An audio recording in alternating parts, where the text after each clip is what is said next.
I've been thoughtin' and boughtin' since I was a young little thing, okay? Oh my god, it was the most intense thing that ever happened to me. My life is a chaotic madness. Chaotic madness. What's good, everybody? It's your girl, Sasha Raee, back at it again with another episode of Chaotic Madness. And today we have the lovely Miss Vanessa Eve. Hey, girl. Hey, girl.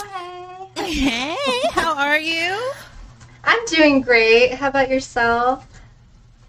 I'm doing good. I'm a little all over the place right now, but, you know, when am I not? I feel that. Sorry to contribute to that too, by the way. I was a little late today. Honestly, you're perfectly fine because I was like, you know what? I really could use this extra time, so it worked in my favor. Okay, good. You're good. You're good. Thanks for making me feel better about it. No problem. I was like, oh, okay, you can be a little bit late. Perfect. I love when that happens. So, it really is always when you need that little bit of time and the other person's like, hey, but you don't want to be the one to be like, hey, I'm going to be a little bit late. So when they tell you, you're like, you read my mind. You already knew. Even better if people cancel because it's like, oh, you know, I really can't do this today, but I don't want to be the flaky person. And so whenever they cancel on you, it's like, oh, absolutely. Of course we can reschedule. Yes. Oh, my, especially like when you plan to go out. Oh, my goodness. You're like, at the time of planning, it sounds good to go out. Like, yeah, let's do it. We'll get drinks, sure. But then the night of, you're like, I don't want to do this. Right. But I committed. And you get that, hey, girl, I hate to be the one, but like, I can't do tonight. Oh, it's okay. Oh, no you're problem. that friend. I'm gonna be judging.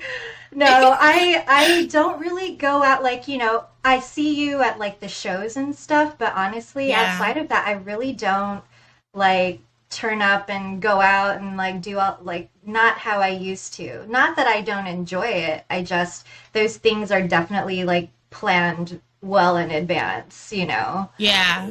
Which is so lame. The same way. But no, I think it's just like different chapters in life. You kind of change, you evolve a little bit. At least for me, like going out to the clubs doesn't sound as fun as it did, you know, maybe like 10 years ago. Where I was like, yeah, let's go to the club. But now I'm like, the club. It's like, oh, do you want to do dinner and like several drinks and then like, that's like a good go night, home. You know? Yeah, like long talk, you know?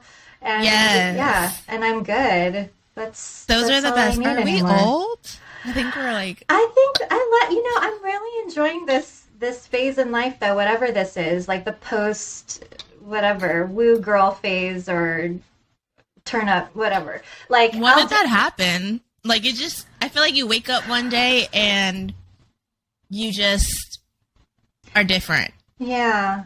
I mean, like, at heart, I still feel like that girl, you know, because I enjoy those things, but it's just not, I guess just the setting is different. Like, not so much clubbing, but maybe every once in a while, if it's, like, worth it, you know?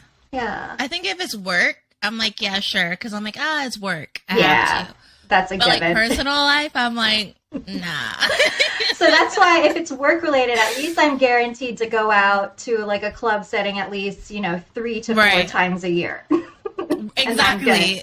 I've met my quota for the year.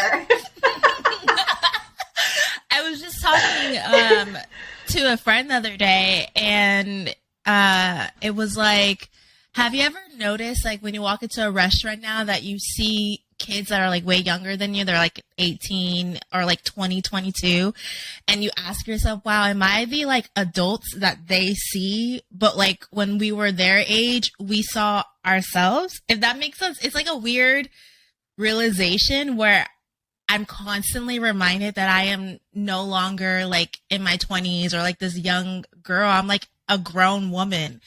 I'm old, Vanessa. Like, I am old. I'm no longer the baby of the group. I'm like the oldest of the group now.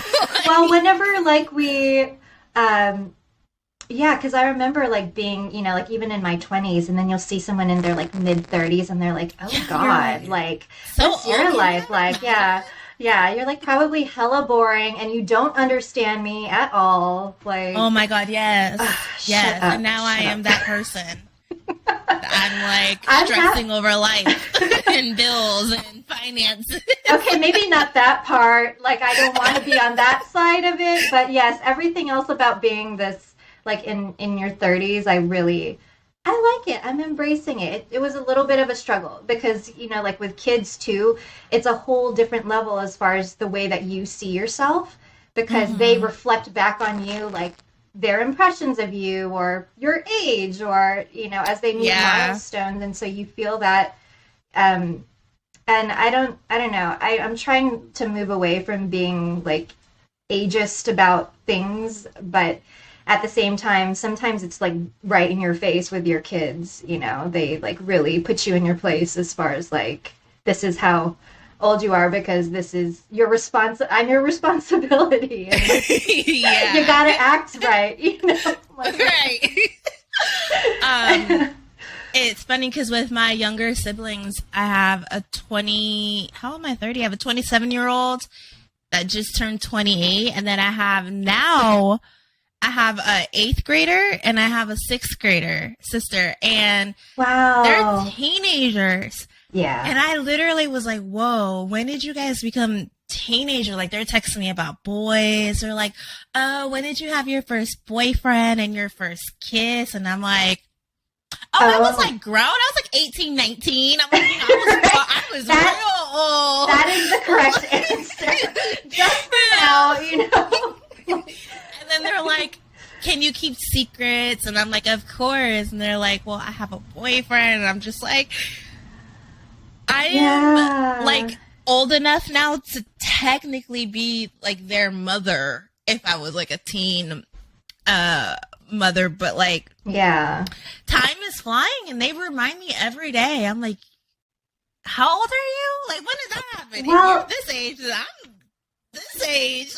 Yeah, like their generation, I hate using it, but it's like, yes, the like Gen Z or Y or whatever, like it moves so much faster, and like they're just so much more grown than my generation. We were. Yeah, for sure. And I don't know, like, is it because of like social media and like the stuff that they're consuming? I'm like 100% hyper aware of that stuff, because like my daughter and her friends, they were on TikTok, and back when WAP was like the song, they were doing a dance to the WAP. I was like, but their moms didn't get it, like they didn't know what WAP was, you know, and I was like, you need to take that down because you're gonna get me in trouble. Like, no, like, also I don't want it to be all about like, oh, you're a bad representation of my parenting skills, but it's like, that's not the message that I'm trying to get out there, is like, I'm cool with you doing the WAP, because I'm definitely, you know, we're not there yet. No, I'm down, same. But we're not there yet. You're like 10 or however old she was back then, like.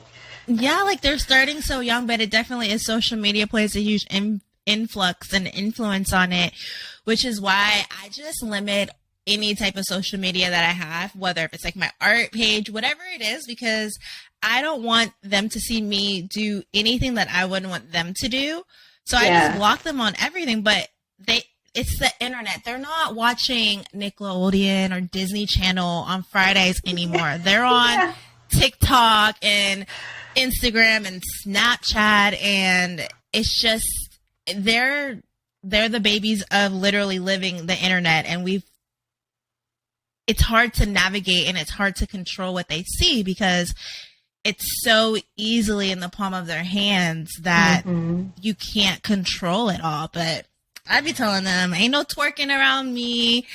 Don't be doing no, unless it's a little kid-friendly TikTok dance, but it's hard. They're just assuming that because you're young, then, you know, you're cool with, and like you're down with everything. Yeah. And I get that. Yeah, I mean, it's like a fine balance because to some degree, like some things bother me, um, but sometimes it's like an inner conflict because I don't have a problem with like certain topics, like especially about sexuality and that kind of thing. Right. But then I just have to be really like aware of how damn, like I just I don't want that to be exploited, you know, by my kids or them take like they perceive it like, oh, okay, well, she's really like loose about this and I can do whatever I want, because that's definitely not me either. So it's like I'm still trying to figure out how to temper that. And my daughter is actually about to turn 13 like next week. And so yeah, I am like learning. Teenager. Yes. Yeah, I know. And I'm like learning as I go because I know that my mom's parenting style definitely doesn't apply to me or like to this generation either. But also, I wouldn't want to raise her like how I was raised necessarily. Like, you know, just not talking about anything, not being real about like real life stuff. So yeah. I mean, you kind of have to because it's the internet. Once again, and people are gonna talk, and you don't want them to get the wrong information. You'd rather them learn the correct information rather than learning it from like a friend that's probably learning it from another friend, and then that can be a whole spiel. But for those of you that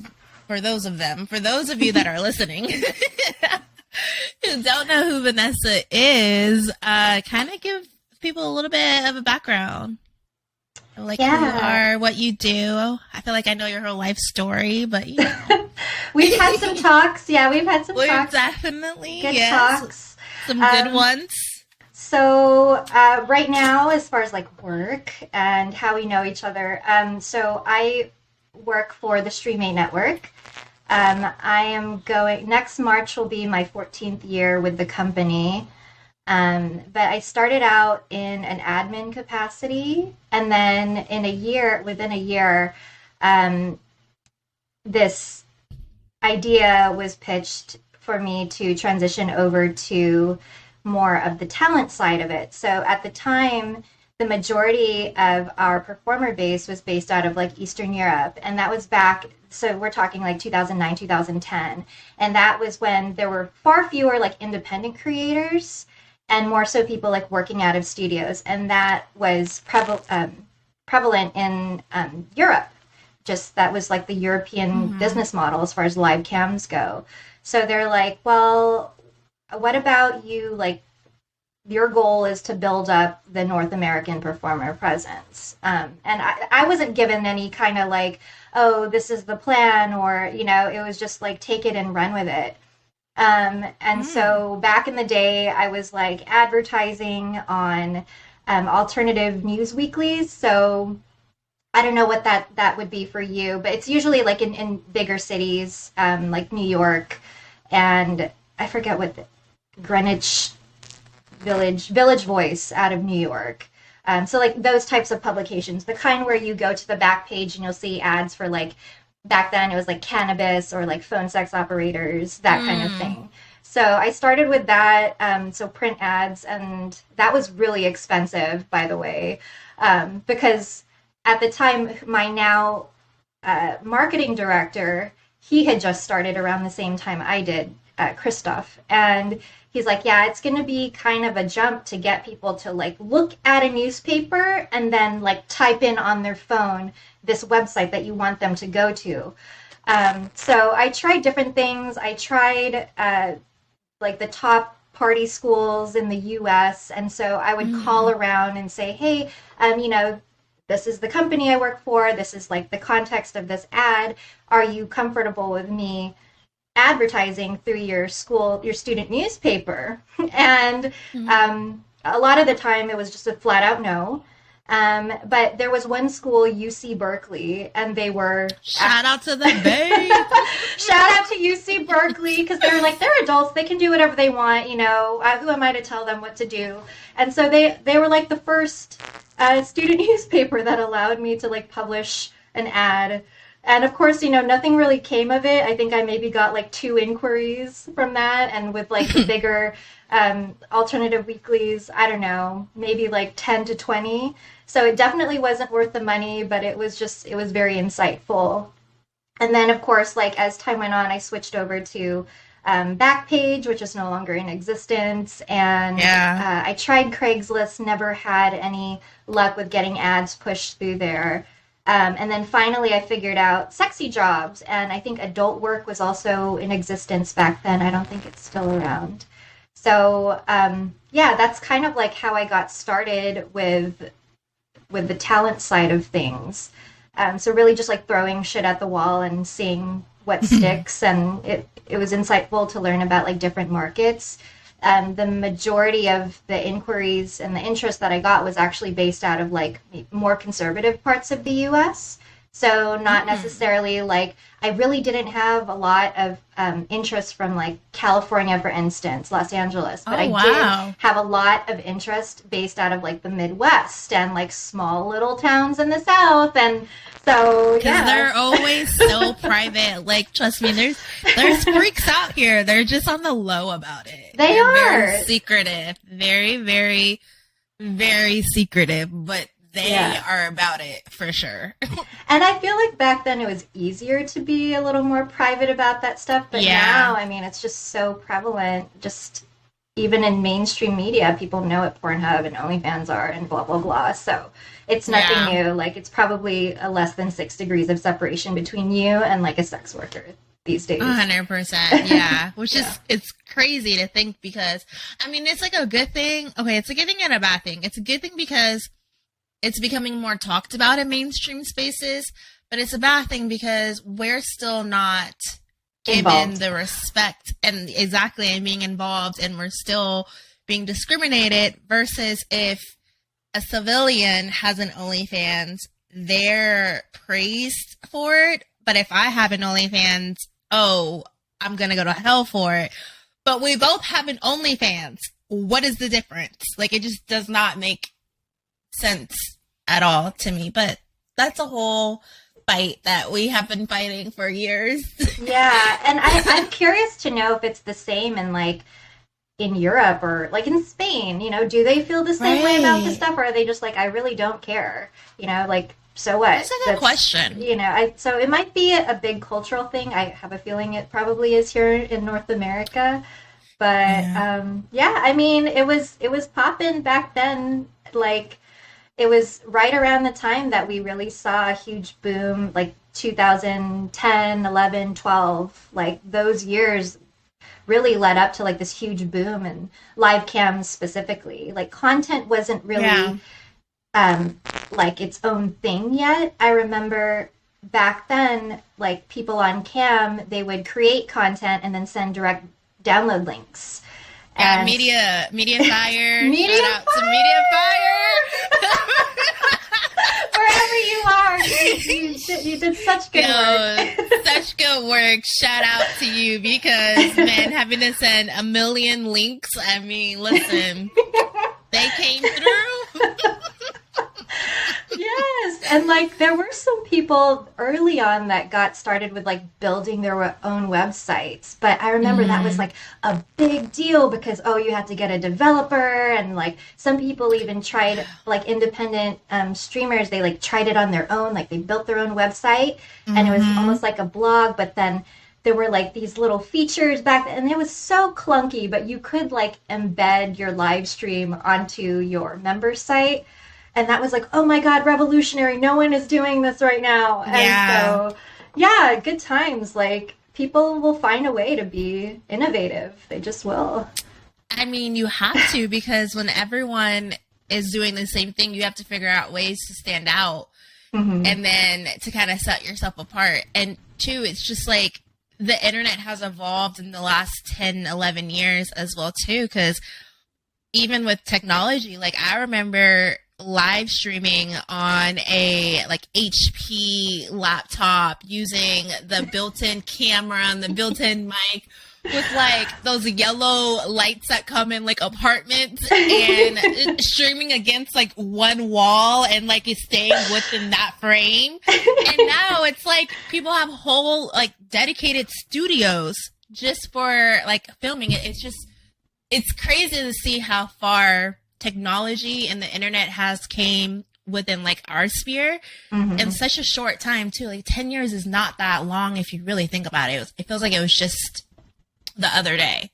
Yeah, it's super intimidating, like the people that you see in our industry who are super well versed on like the technology side. To me, that's intimidating because it's like, wow, you've been working on this for like a really long time. Either that or you already had a background in it, or this was maybe like a hobby of some sort. But yeah, it's like, wow, respect, like investing so much time into really like making it a high quality experience. I like that. I mean, you kind of had to, because it was like, I remember, especially because I started on my free cams, and so I would see these girls that would have like crystal clear quality, and I'm like, whoa, hold on now. How do you have that? And I would stalk. I mean, I would literally stalk girls for hours on end. It was like a job for me, and so I could see like a sliver of a box, maybe if it would show up in their background, or if maybe they might mention it one time, and I would like research, and then it was like, okay, you know what like camera they're using or the mic they're using, but how do you set it up for the site? Because there's no like YouTube tutorial on how to set up your camera on my free cams or on what was it back then, on Chatterbait. You have to figure out how to make it look good and how to make it like work, because a lot of the times it was like very exclusive back then. There was no free resources and information just being thrown out. It was people like were tight-lipped about that stuff. Very oh my goodness, it was like selling your soul if you told someone what camera you were using. Helping out, like giving away your secrets, helping out your competition. It did feel cutthroat. It did feel like that, or it looked like that too, just from where I was sitting. But yeah, there really wasn't like information about how to set up. It was a lot of times encoders. People would use like external encoders, and I didn't know anything about that either. So whenever my boss was like, "Hey, we're going to start utilizing this external encoder, and I really want you to push this because this will also give people better placement on the site. Like, we're going to give them preferred placement over people who the video quality is not so good." Right. And so I was like, I don't know what like an encoder is. What is the point of this? I don't even know why we're doing this. This seems so complicated. And so I had to like figure out how to, like, a lot of testing, a lot of like one-on-one, like over Skype. Okay, you need to do this. No, adjust this setting. And like, we figured it out together though. And thankfully there were people that were like patient enough with me to troubleshoot that in real time. But yeah, I remember I didn't have any kind of like fancy equipment. I did start doing YouTube videos, like tutorials on like how to set up your encoder back then. And so I used like my baby, she was a baby at the time, like her little diaper, like caddy. There's like a caddy that I had with like diapers and like powder and baby lotion on it. You always have to have that handy in case, you know, they have a full diaper. Never know. And so I was like, this is like my stand. And so I like put my camera on that, and like, it was, yeah. I mean, it got the job done though. Hey, it definitely did. I mean, I'm kind of glad I started like back then, because it's nice to see the growth, and it's nice to see like how it's changed so much. I feel like if I were to start my career like now, I probably would be really intimidated, like having to invest thousands of dollars up front just to have like the normal quality. That's a lot. Like, especially when you don't have a name, you don't have a brand, and you're investing that much money up front. It's like, jeez. Yeah. I would probably not do it. Well, you know how there are like studios that like furnish stuff for particularly in the live cam space. Are there people who do that for like independent creators who are just coming into this space and it's like, I need some sort of equipment, you know, like I know there are places that you can rent, but it's not worth it to rent it. At that point, you could have just bought it. Yeah. I don't know. I mean, that's a good business It's idea, like a little, that's actually. a little, and you could be like also giving advice and helping with setup or something like that. I don't know. That's a void, I think. I don't really think there's anything like that. Add on to more business ideas. Write that down real quick. Let me just keep adding on to the list of businesses to create. Right? I mean, I guess, if you wanted to like transition away from being an actual creator, you could just provide services for other creators. Yeah. Because I don't think that is a huge void. Like, I don't know if there is anyone that's actually providing, like, here's this camera, here's this microphone, here's this computer. Yeah. Use this without having it be like a studio, because I know studios take a huge percentage of your earnings. And then on top of that, you have the platform that's also taking that percentage. So, I mean, you don't make as much. And I could be wrong. I've never been with a studio, but, like, I've done research on them. They may have changed recently, but I mean, they have to make their money too. And then you have taxes. So it's like, you really don't make that much. So I don't know. I'm going to look into that because no one steal that idea. Because I will sue you. Okay. Like I'm copywriting it right now. Do not steal that idea.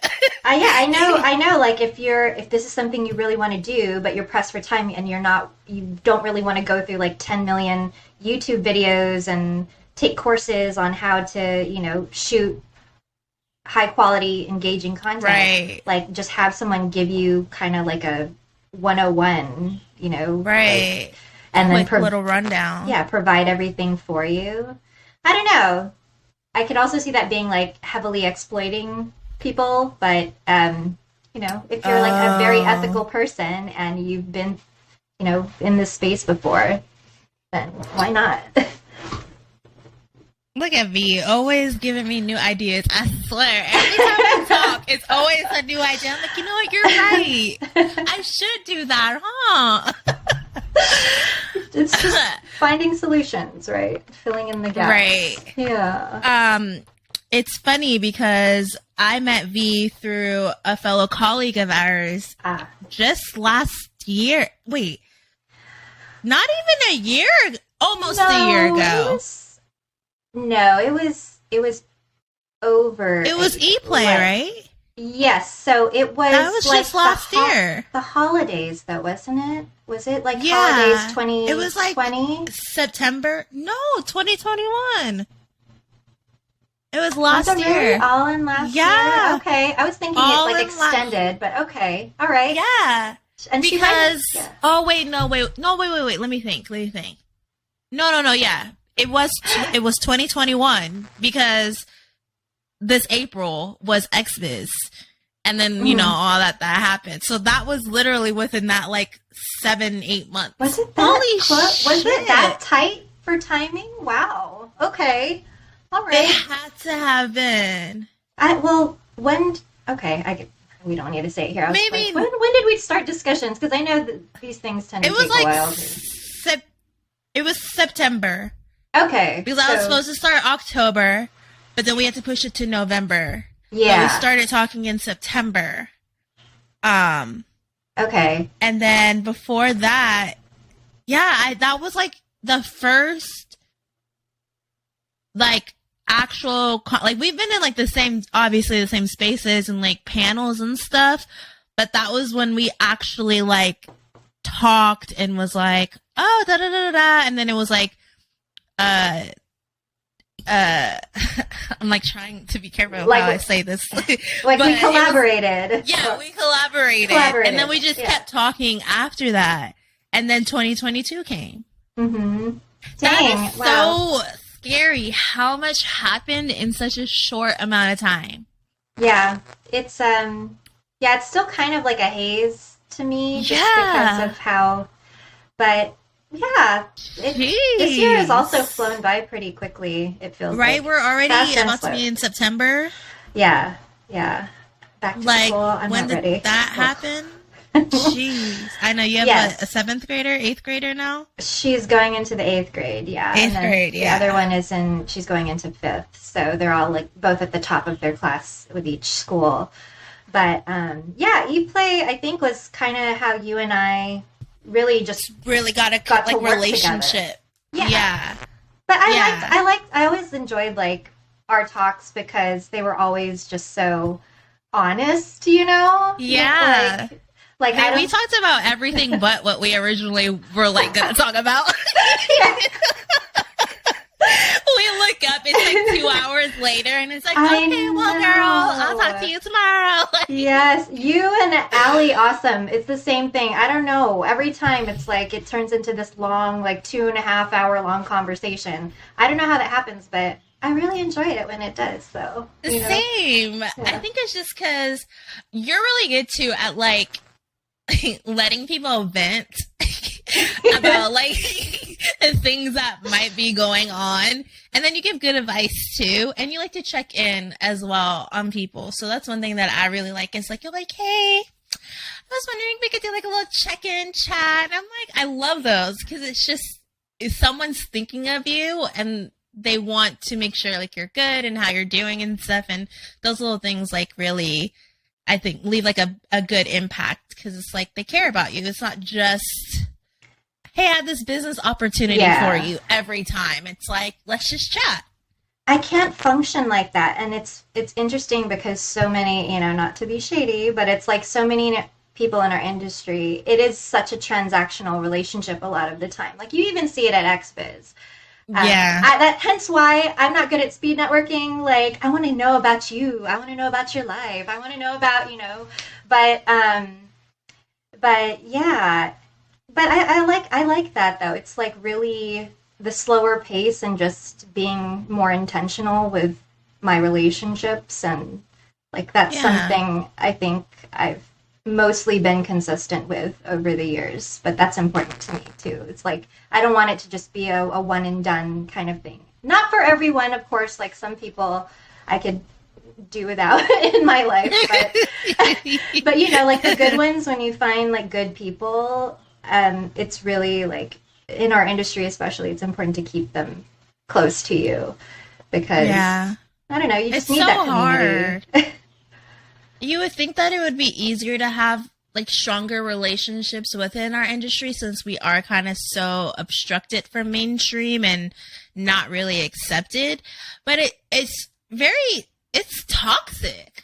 Like, it is a very toxic industry, because everyone just looks at everyone as, and I get it, like a business transaction or like a new opportunity, but I think we forget that we're human beings, and if we just treated everyone like humans, that I think we would be able to get along a lot easier.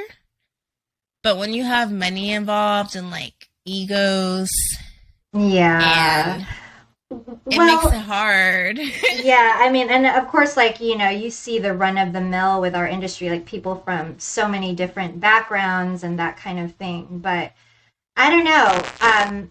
I'm hoping anyways, like there's still, especially if you go to shows and like you see some of the panels, it's like that kind of old school mentality is still very much a presence in our industry. Yeah. Like people just not evolving beyond like this kind of like egocentric kind of like glamorized ideal of what adult actually is. But I don't see it as like that anymore. It's not, it's real. But at the same time, like, I don't know, like what you were saying about like the toxicity, I don't know how prevalent that is in terms of like performer to performer interactions. Do you see that happening a lot? Or is it more so like online when people have beef and then they just kind of let it all out?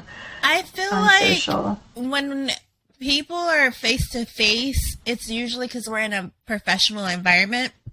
So people are more keen to kind of being professional because, I mean, you have to. Mm-hmm. But I feel like a lot of the time people just aren't, or not, which is very true, or not. And I think that people just are very fake with one another and don't know how to have just true conversations. Like, I've had some really tough, hard conversations with people, and it's like, I'm not the type of person to talk shit about you behind your back, because I'm going to tell you exactly what I said about you to your face, and then it may be repeated to someone else, but like, I'm going to say it to your face first, because you deserve to know, A, how I'm feeling and how I feel like you're treating me or the situation. But it's like, this is what I would do with like a normal civilian that's my friend. Like, I would tell you how I feel regardless of our professions. And I don't think a lot of people in the industry do that. And if they do, I mean, there's obviously, we all know there's been like drama and stuff with like certain performers that are canceled or just kind of known on social media. But I don't know if those conversations are truly being had, because it just always seems like it's, and this is just my outside look in, it just always seems like people are just being kind of like fake with themselves, fake with each other and with themselves, because they're not being honest, because there's always seems to be like so much drama between performer to performer, or even like performers and platforms, because a lot of these times too, platforms don't care about the performers. So there's always the drama with that too. But then again, that could just be me that's kind of wrapped up in that, in that little sphere. In your circles. Yeah. Yeah. So... I mean, I see it from time to time. It's mostly like on Twitter, you know, but yeah, I don't know how deep those, like, is it just like this little tiff and then, you know, you just, I don't know. I think that's tacky personally. Like, I don't put my personal drama out there, because I also, if I'm trying to find some sort of a solution to it, whatever that solution may be, I'm not going to do it by venting to strangers online. Like, I remember during lockdown when everyone started, like, not everyone, but a lot of people were on Clubhouse. And sometimes they would host these kind of like healing circles or whatever you want to call it, with these like supposed life coaches. And I remember a couple of times I like said what was really going on in my life to these complete strangers.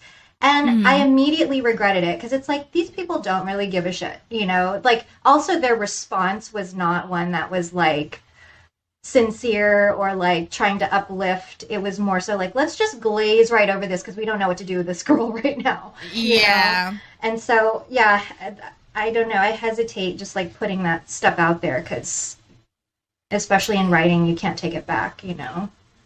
Or even in voice too, because sometimes a lot of those spaces are recorded as well too. So it's hard.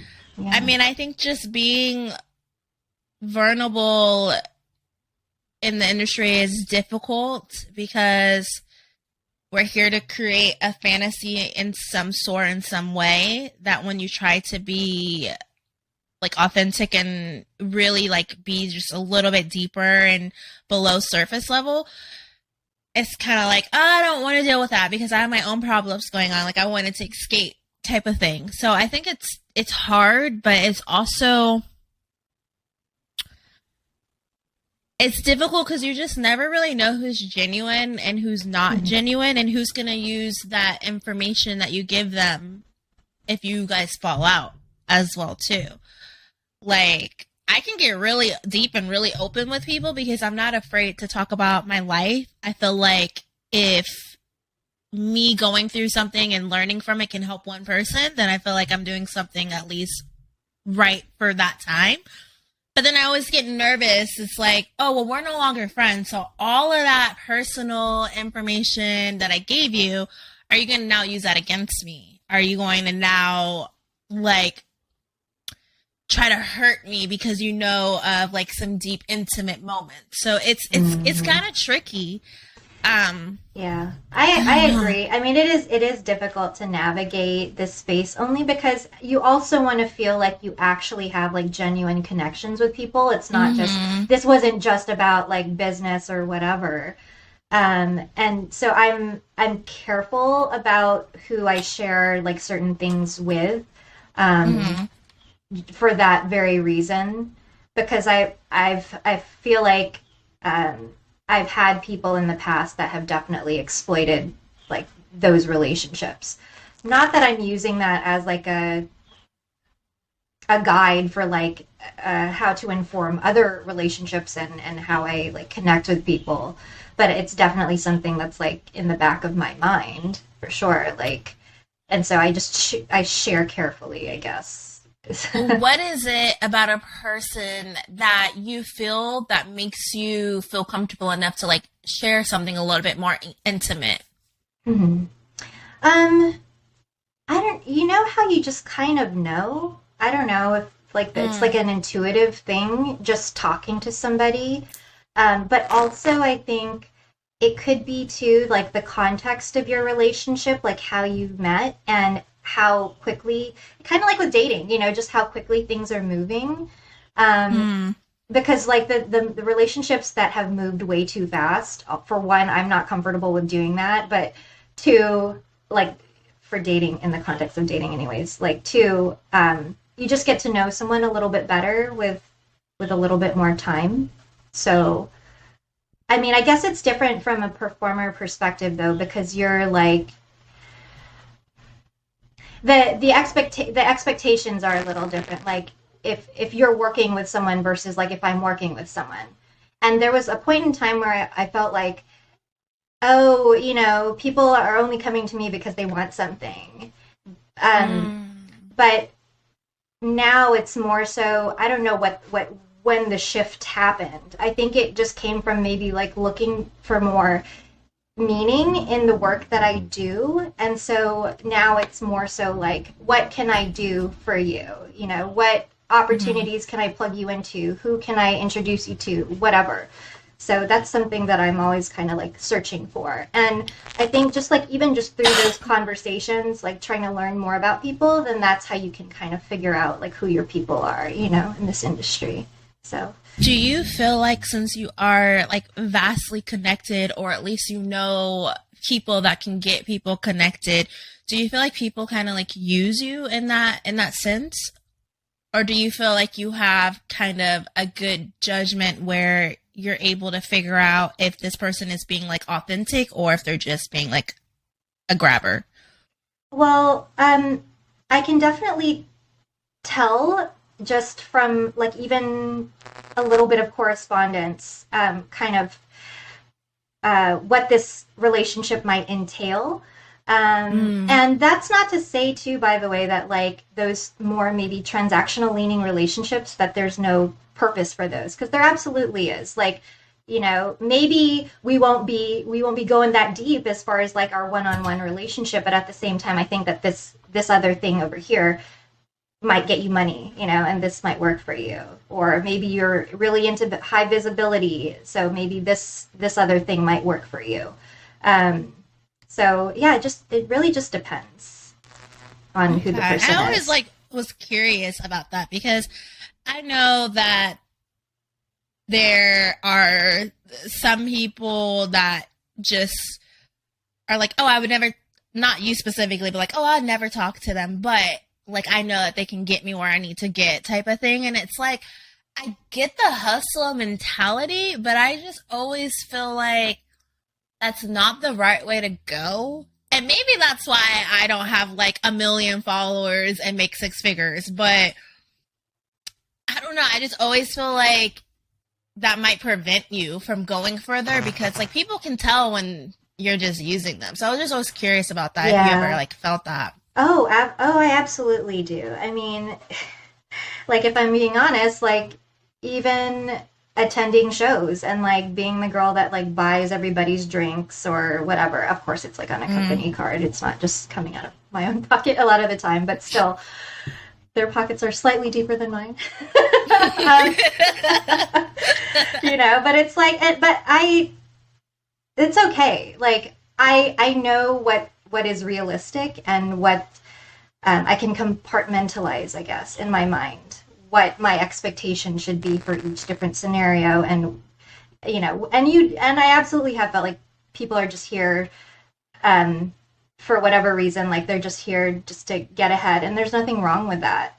Like, I'm not always the one to get them there, but I will certainly, like, if you're a good person or I see you just like have a really amazing work ethic, I won't hesitate to like try to connect you with the right people, you know. So there's room for different people, but yeah, it's those like really close relationships that I value so much, and like I really try to keep those people close. Do you have a lot of like close industry relationships, would you say? Not really, no. Not like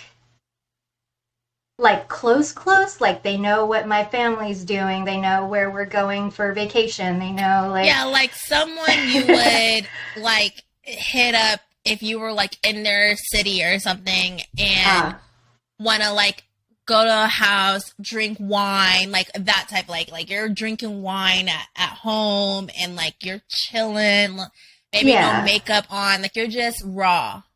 Yeah, I definitely have some of those. But I'm also, yeah, because like it's easy to, everything is about like, not everything, but like you see people showing out a lot in this industry, and people like name drop and stuff like, and I'm just not that, I don't like to do that. So, but yeah, I do have some of those relationships for sure. But I need that, like, you know, I need someone who can relate to me, especially like on the business side of things and like interfacing, like with people, but also like on a representative capacity too. Like I need to be able to vent whenever I need advice too, or what have you. Yeah, that was gonna be my next question. Like, do you feel like you need that being from more of like the admin business side of things and not necessarily like coming from a performer? So since you have that, do your civilian friends know exactly what you do? Or is it kind of like a surface level type of career that you tell them? My like really close civilian people are like my family members. Like I'm really close to my cousins who are around my same age. So they know like the nitty gritty stuff. But for the most part, everybody else, I just keep it surface level just because they can't relate a lot of the time, you know? So I'm like, maybe if I need advice, for example, then I'll just give them a very basic generic overview of like what the situation is. But yeah, I have my daughters, you know, they're getting older and they have friends and they go over to those friends' houses a lot and stuff like that.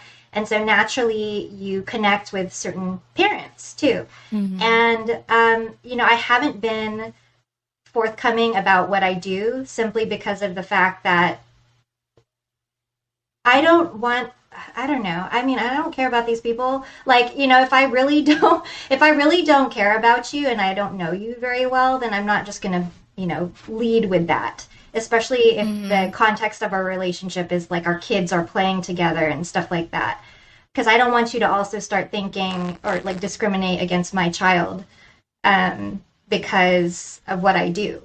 So, but for certain parents, like I will tell them that I, you know, a little bit more.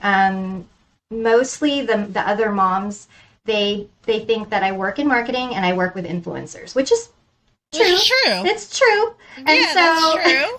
Actually, it's funny because the way that that's played out is a lot of the time, you know, their kids are on social media. And mind you, you know, I had my kids when I was like 23, 24. And so I'm like usually the youngest mom out of the group. And they're like completely disconnected as far as like how to navigate social media. Like what is TikTok? What is Snapchat? Like why won't you let your daughter be on Snapchat? You know, like why? And then I give them my reasons why. And it's like, well, these influencers have actually taught me a lot, like working with influencers. Which is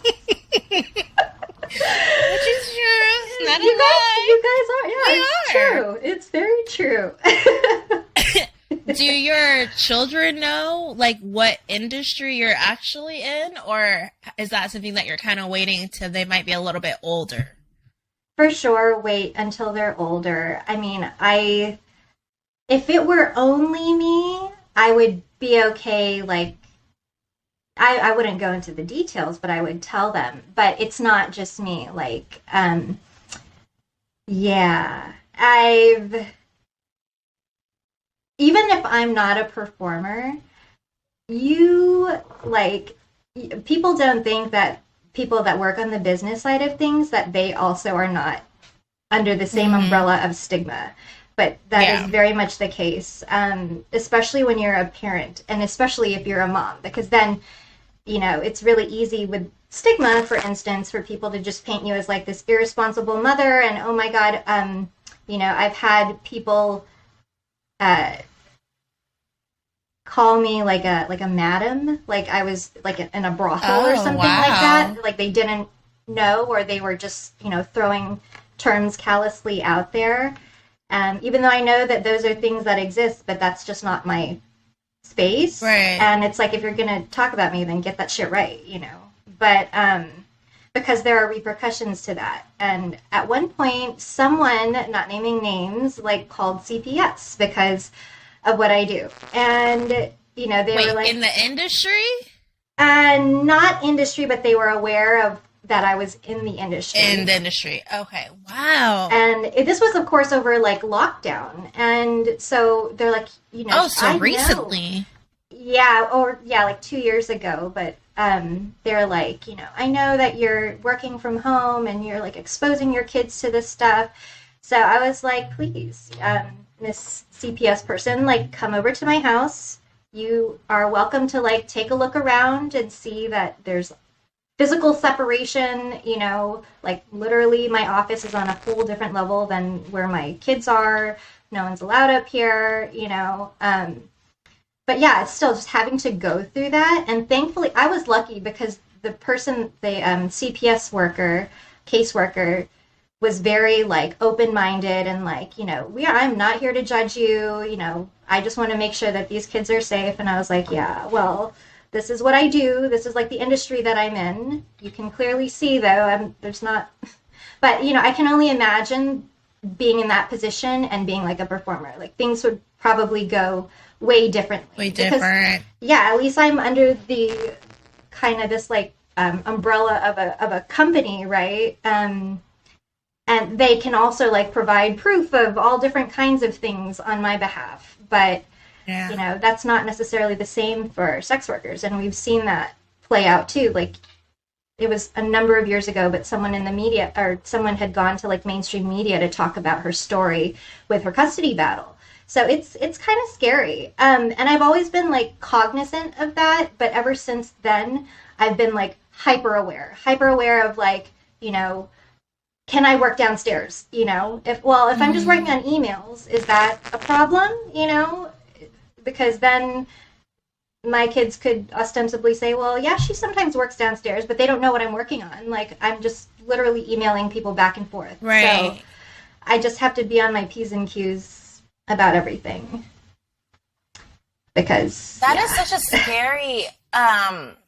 scary situation, because I always felt like if you were coming more from the admin company side of the industry, that you were kind of looked as more of a respectable being because you're a corporation. Like you're not the one that's providing the content. You're the one that's helping it to be flourished.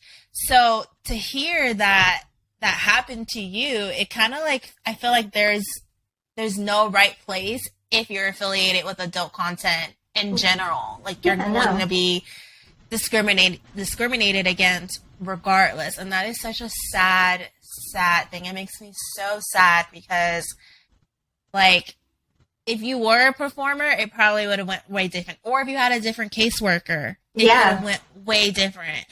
And that's such a scary thing. Like especially when you're not providing content. Like, there's no content of you anywhere on the internet. Right. It's the stigma. I mean, it runs really deep. And, you know, thankfully, I'm like so lucky that I got the caseworker that I got, because, and by the way, she was like helpful with all of this other stuff too. And like, I had questions and stuff, but like, it got me to thinking, oh, do I need to like, I don't know if I was paranoid, but I like talked to my coworker about this, and I was like, should I start like recording myself?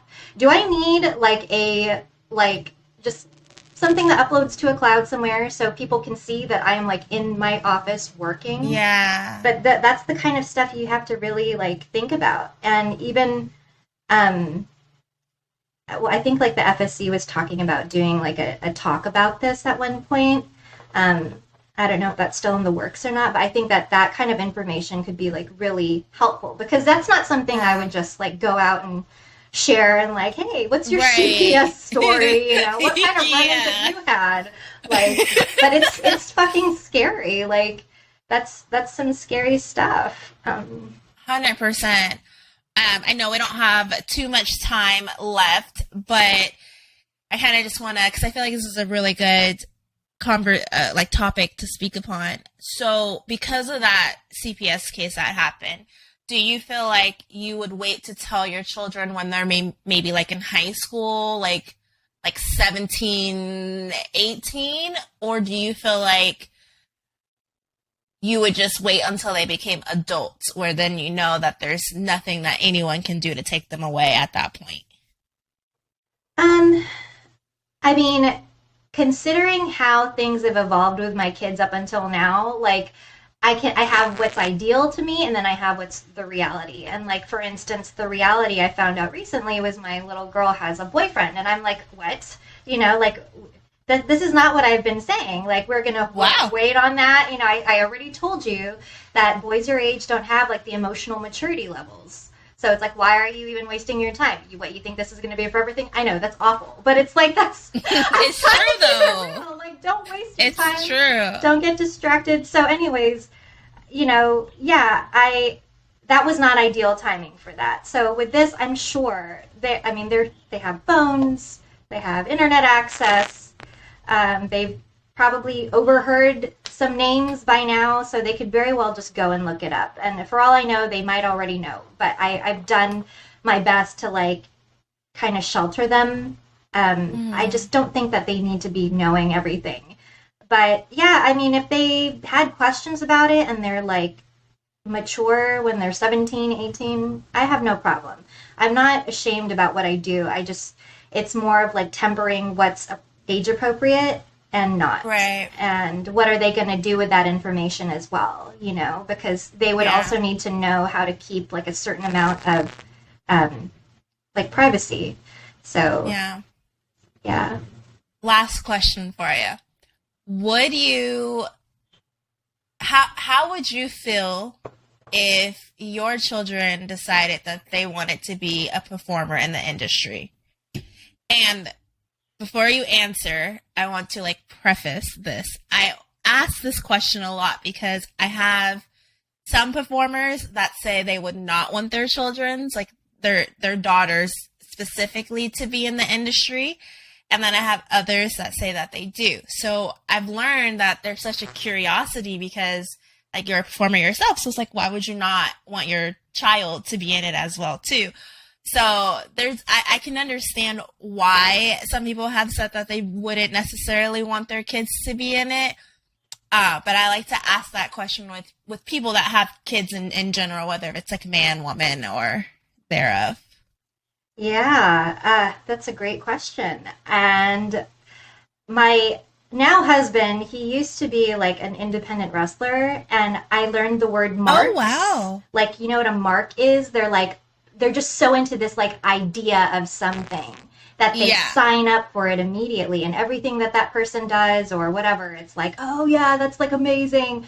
Like it's like mindlessly making a decision about something without actually like being informed about it or understanding Educated. Educated. So probably, I mean, I would just need to know, like, what is their motivation for wanting to do it, and like having really honest conversations about, you know, like, especially if they're grown, if they're an adult, then, I mean, obviously I'm not going to say, oh, this is so great, like glamorize it whenever they're underage, but, you know, as they get older and become adults and they make their own decisions, I would just want that to be an informed decision about what it entails, but then also like doing it for the right reasons, if that makes sense. Like, I don't want you. So, right reason? Is it like because they're sexually liberated, or is it because they feel like this is the only way they can make money or something? Like, doing it for the wrong reasons, like what we see a lot of the time, like doing it for clout, you know, doing it for just to be a fucking I don't want to like betray my own industry, but at the same time, it's like, yeah, like I've seen so many people like get into this just out of circumstance too, you know, and you're not necessarily thinking about steps ahead, like what is entailed or what are the consequences or whatever, if you're just like getting into something haphazardly without doing your research, without talking to people, so, you know, at least if they did decide to pursue this, I could be like ostensibly that resource for them. But yeah, I mean, I get it though. There's like, it's complex. This industry is complex. There's a lot of different facets to it that I didn't even think about before, like survival sex work. So that is absolutely not, I'm not trying to like take a dig, but if it comes to my own child, like I just don't want her to go into something without like really thinking things through first. If I know that there's an opportunity to like prompt her to think, because I know the decisions I was making when I was like 18, 19, 20, you know, whatever, and I didn't always think things through. So I would really want, in this particular case, for that to be something that she did so a little more thoughtfully, you know. You answered that very, I know you were thinking, you were like, how do I say this without saying this in a way that people are going to take it the wrong way? Right. But I think you got your point across very beautifully, because okay, all right. It can, people can take words and change the meaning completely of what you intentionally want it to say. So I get it. And it's a very sticky question, but right. I wanted to ask it anyways. It's not that I don't see, it's not like that I don't see the different reasons why people enter porn, but to be on, like, you know, from a personal standpoint, like I don't always agree with like, okay, like you literally just turned 18. You like, because your ID says so, you know?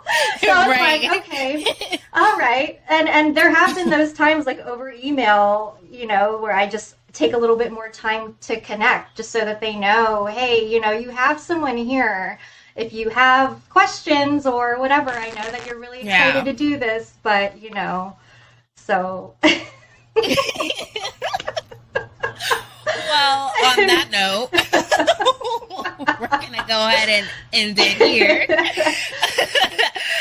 Thank you so much for being here today and just kind of getting a little bit more, like, I guess, publicly intimate, especially with, like, your kids. 'Cause I know you don't really talk about them, like, in a public sphere, like, all the time necessarily.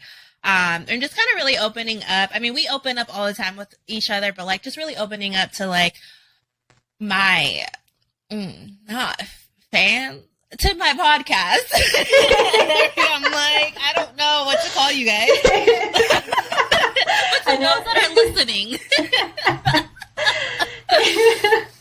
Your rays of sunshine. I don't know what you want to do with that. Like, I don't know. I have no idea.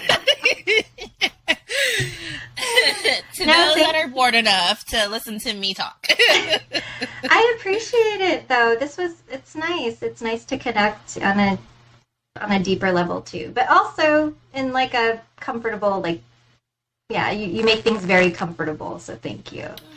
I'm glad. And then tell everyone where they can find you if you want to put your socials out there. Sure. You can find me on Twitter and Instagram at It's Vanessa Eve, ITS Vanessa Eve. And then I did start a TikTok account. I haven't done anything with it yet, but if anyone wants to send me some inspo, I am completely lost. I don't know what to do, but everyone is on there. So I figure just kind of like with the evolution of Facebook, it's time for like the old people to start infiltrating that space. Oh my goodness. I just gotta be careful because my daughter's on there too. Right. Yeah. And then has Elevated started yet? September 1st is when it is launching. So we are on the cusp. Yes. So Elevate, presented by StreamAte. Just be on the lookout on StreamateOfficial socials. And we'll be announcing that soon. Ooh, I can't wait to see it. Oh, finally. For better or worse. I'm just so glad that there were people that are very patient and kind. Because this has been a process for real. So, good learning experience. That'll be another conversation. Yeah. Well, everyone, that has been another episode of Chaotic Madness, and I will see you all next week with a new episode. Bye. Bye.